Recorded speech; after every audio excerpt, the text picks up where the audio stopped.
cross your hands or not. So I thought that was okay. That's fine. And then I used to, when I go to, when I came back to England, I went to the prayer rooms in my hospital. And again, that I had people telling me off. And I accidentally walked in front of someone who was praying, and I thought the man was going to beat me up. Right? And he literally had people holding him back, because I thought he was going to beat me up, shouting at me. And I go, oh, I don't think I like this. And I felt really uncomfortable in prayer rooms, because I would sit there and pray by my hands, and as people push their hand, they'd be very. They wanted to touch me when I was praying, and I think it's a very Sunni thing, and and I can understand that that's been part of a community and what have you. And at first, when people used to push against me, I thought I was in their way, so I'd move to the side, and again they would come up and just push me again, and I thought, oh, am I in the way? And I would step to the side, and I think then they gave up after a while. And then I started saying, oh, okay. And people would look at me when I was praying. And I was like, I thought, because am I a white man in this? Because everyone else is, a different colour to me. But it was because I was a Shia, not a Sunni.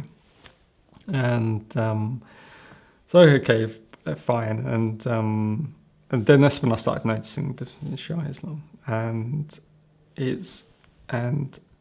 then I started, there is, unfortunately, different people's perception of Islam is different from my perception of Islam. And there was a program a couple of years ago called My Brother, the Fundamentalist.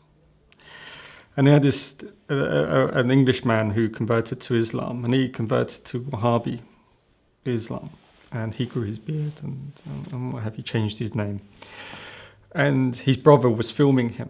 So his brother held out his hand to shake his hand. And the Islamic brother wouldn't refuse to touch him because he was not a Muslim. And I couldn't understand. So, well, no, that's not Islam. He's your brother. You don't not shake hands with your brother because he's not a Muslim. He's your brother. And I thought, what is this they're teaching them? What is this interpretation of Islam that I don't see? What is this? And I was really, really confused about it. And I was going, definitely this is not what Shia Islam was. And that's when I started saying, well, actually, I don't want to say that, there's perfectly as good as many Sunni Muslims as there are Shia Muslims, and just as many bad Shia Muslims there is bad, Sunni Islam. So I don't want to make a difference between the two faiths, but I always felt that Shia Islam is very pragmatic. It's all about, it's not words, because anyone can speak words, good words. Okay, but I think in Shia Islam it's about how you conduct yourself every single day. It is about, as I come back to this word, there's always two words that mean much to me in Islam, is righteous and merciful. And it is about being righteous, and it is about being merciful. And the first time I ever felt at home, truly at home in Islam, is when I went to Iraq. I went to Iraq last year, and I was there in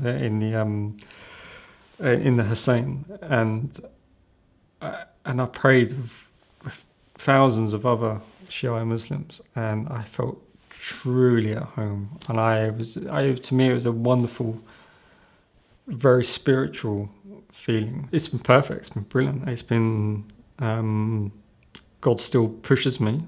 I still sin. I don't. I still have this human side of me choosing the easy path.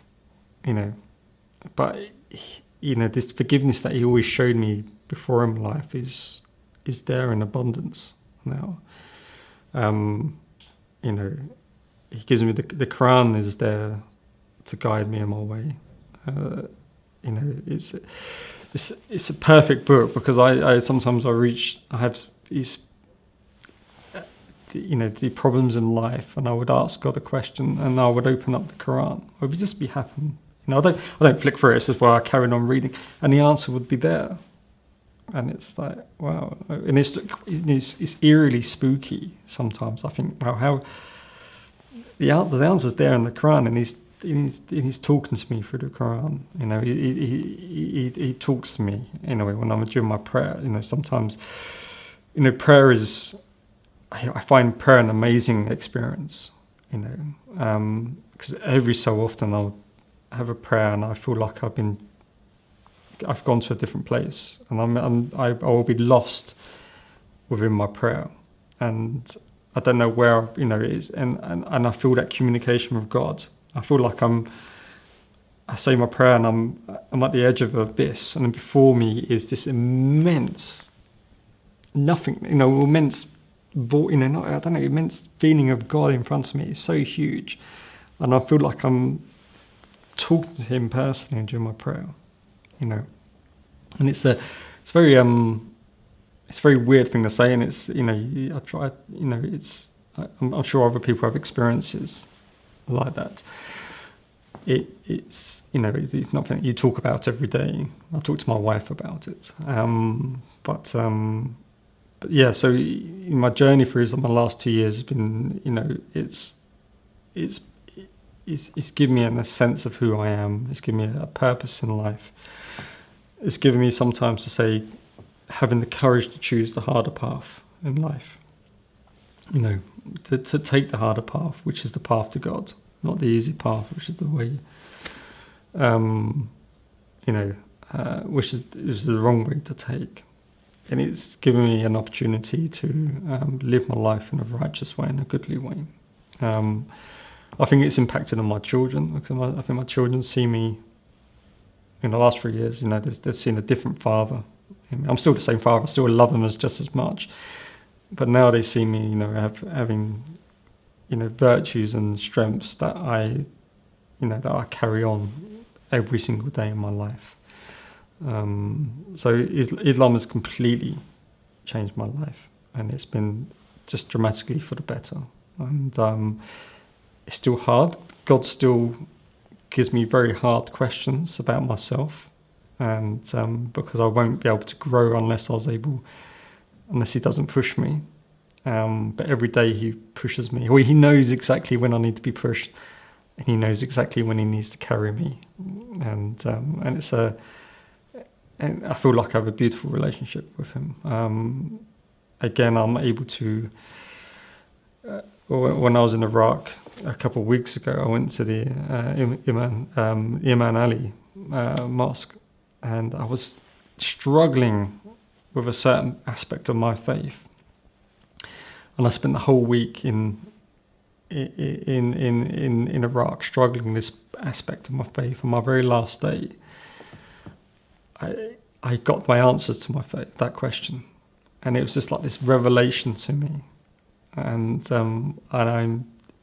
this is what Islam gives me. It gives me this, you know, it gives me people I can look up to, like Imam Ali. It gives me the way the Prophet lives his life, but it also gives me a communication with God, and I'm extremely thankful for it.